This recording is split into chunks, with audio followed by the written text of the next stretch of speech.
امریکہ اور ایران امن معاہدے کے بہت نزدیک ہے۔ تاریخی امن معاہدے خطے میں دیرپا امن، استحکام اور باہمی تعاون کے لیے مضبوط بنیاد فراہم کرے گا۔ وزیر اعظم شہباز شریف کہتے ہیں کہ پاکستان معاہدے پر الیکٹرانک دستخط کی تیاری کر رہا ہے۔ معاہدے کے بعد اگلے ہفتے تکنیکی سطح کے مذاکرات ہوں گے۔ صدر ٹرمپ نے وزیر اعظم کے بیان کو ری پوسٹ کر دیا۔ امیر قطر کا وزیر اعظم اور فیلڈ مارشل کو خراج تحسین۔ امن کوششوں کو سراہا۔ قطری وزیر اعظم نے وزیر اعظم شہباز شریف کو ٹیلی فون کیا۔ کہا قطر پاکستان کی امن کوششوں کی حمایت پر فخر محسوس کرتا ہے۔ امید ہے ان اقدامات کے نتیجے میں خطے میں پائیدار امن قائم ہوگا۔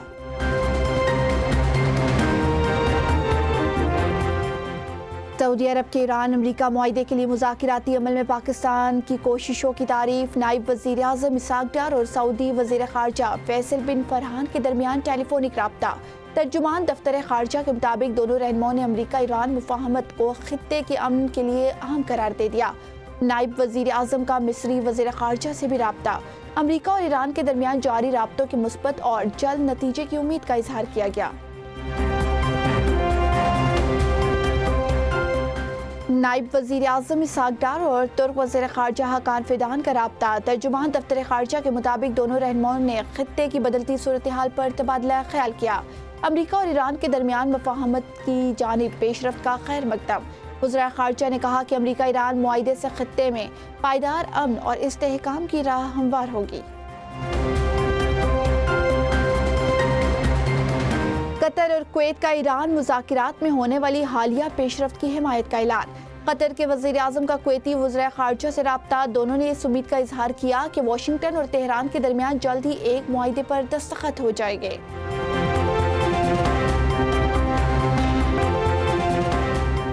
ممبر الیکشن کمیشن آزاد کشمیر نذیر الحسن گیلانی کی سربراہی میں اہم اجلاس۔ مہاجرین کی 12 نشستوں سے متعلق تیاریوں اور اقدامات کا جائزہ لیا گیا۔ ممبر الیکشن کمیشن نذیر الحسن گیلانی نے اس عزم کا اظہار کیا 12 نشستوں پر منصفانہ اور شفاف انتخابات کو یقینی بنائے جائے۔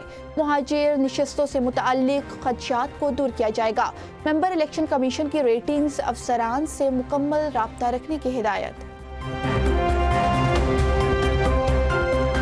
بجٹ میں تنخواہ دار طبقے کو ریلیف دیا گیا۔ 50,000 روپے تک تنخواہ لینے والوں پر کوئی ٹیکس نہیں۔ سیاسی بات کرنا اپوزیشن کا حق ہے۔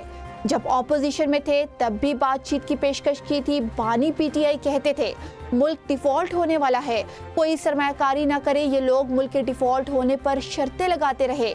وفاقی وزیر اطلاعات عطا اللہ تارڑ کا قومی اسمبلی میں اظہار خیال۔ کہا شہباز شریف نے مشکل وقت میں معیشت کو سہارا دیا۔ معاشی استحکام میں فیلڈ مارشل سمیت اداروں کا کردار بھی ہے۔ حکومتی کوششوں سے مہنگائی سنگل ڈیجٹ پر آئی۔ پالیسی ریٹ نمایاں کمی کے ساتھ 11% پر آ چکا۔ وزیر اعظم نے نعرہ لگایا ریاست کو بچاؤ گا، سیاست کی کوئی پرواہ نہیں۔ آج سفارشی کلچر ختم کر دیا گیا۔ چیئرمین پی ٹی آئی نے وفاقی بجٹ کو الفاظ کا گورکھ دھندا قرار دے دیا۔ صحافیوں سے گفتگو میں بیرسٹر گوہر نے کہا کہ بجٹ میں عوام کو کوئی ریلیف نہیں دیا گیا۔ گیس، بجلی اور ادویات کی قیمتوں میں کمی کے لیے کوئی واضح پروگرام نہیں۔ ایک طرف عوام مہنگائی کے بوجھ تلے دب چکی ہے۔ ایم این ایز کی تنخواہوں میں 200% اور وزراء کی تنخواہوں میں 180% اضافہ کیا گیا۔ حکومت معیشت میں بنیادی اصلاحات لانے میں ناکام رہی۔ انہوں نے مطالبہ کیا کہ عوام کو اصل اعداد و شمار بتائی جائے اور حکومتی اخراجات میں کمی کی جائے۔ بی آئی ایس پی میں شفافیت اور مؤثر تقسیم کی ضرورت ہے۔ عوام کے خادم بن کی دیانتداری سے فیصلے کرنا ہوگے۔ آئی ایم ایف نہیں، ہماری اپنی پالیسیاں اصل مسئلہ ہے۔ حکومت وسائل سے زیادہ اخراجات کر رہی ہے۔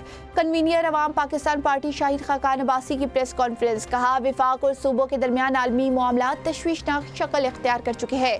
ملک قرضوں کے بوجھ تلے دبتا جا رہا ہے، قرض بڑھ رہا ہے مگر معاشی اصلاحات نظر نہیں آ رہا۔ سود کی ادائیگیاں معیشت پر سب سے بڑا بوجھ بن چکی۔ معاشی کمزوری قومی سلامتی کو بھی متاثر کرتی ہے۔ معاشی بحران سے نکلنے کے لیے قومی اتفاق کی رائے ضروری ہے۔